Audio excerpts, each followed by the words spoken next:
क्या है uniform civil code? Lok Sabha चुनाव से पहले क्यों छिड़ी इस पर बहस? अगर ये लागू हुआ तो क्या होगा देश पर असर? नमस्कार, मैं हूं आपके साथ नैन्सी बाजपेयी और आप देख रहे हैं एबीपी लाइव। इसी साल यानी कि साल 2024 में लोकसभा चुनाव होना है और जैसे जैसे इन चुनावों के दिन करीब आ रहे हैं वैसे वैसे एक बार फिर से देश में यूनिफॉर्म सिविल कोड या कहें समान नागरिक संहिता को लेकर बहस छिड़ गई है। इस बहस को जन्म खुद केंद्र सरकार ने दिया है। दरअसल केंद्र की मोदी सरकार ने एक देश में एक समान कानून की मांग को पूरा करने के संकेत दे दिए हैं। अब सवाल ये है कि आखिर ये कानून है क्या? आसान भाषा में समझते हैं। UCC is equal to uniform civil code, मतलब एक देश एक कानून, यानी कि देश में सभी धर्मों समुदायों के लिए एक समान कानून। आसान भाषा में बताया जाए तो इस कानून का मतलब है कि मजहब और धर्म के आधार पर मौजूदा अलग अलग कानून एक तरह से निष्प्रभावी हो जाएंगे।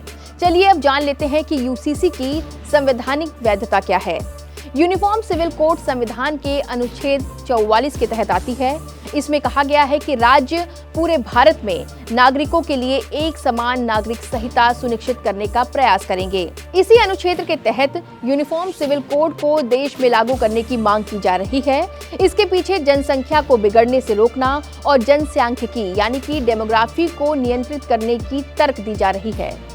चलिए पॉइंटर्स में आपको बता देते हैं कि यूनिफॉर्म सिविल कोड है क्या। शादी, तलाक, गोद लेने और संपत्ति में सभी के लिए एक नियम। परिवार के सदस्यों के आपसी संबंध और अधिकारों में समानता। जाति, धर्म या परंपरा के आधार पर नियमों में कोई रियायत नहीं। किसी भी धर्म विशेष के लिए अलग से कोई नियम नहीं। चलिए अब ये भी जान लेते हैं कि यूसीसी लागू हुआ तो क्या होगा। हर धर्म में शादी, तलाक के लिए एक ही कानून। जो कानून हिंदुओं के लिए होगा वही दूसरे मजहब के लिए भी होगा। बिना तलाक के एक से ज्यादा शादी नहीं कर पाएंगे। शरीयत के मुताबिक जायदाद का बंटवारा नहीं होगा। चलिए अब आपको ये भी बता देते हैं कि यूसीसी लागू होने से क्या नहीं बदलेगा। धार्मिक मान्यताओं पर कोई फर्क नहीं पड़ेगा। धार्मिक रीति रिवाज पर असर नहीं पड़ेगा। ऐसा नहीं है कि शादी पंडित या मौलवी नहीं कराएंगे। खान पान, पूजा, इबादत, वेशभूषा में कोई प्रभाव नहीं पड़ेगा। आपको बता दें कि यूसीसी एक बड़ा राजनीतिक मुद्दा भी रहा है, खासकर बीजेपी के लिए। ये मुद्दा एक सदी से भी ज्यादा पुराना है।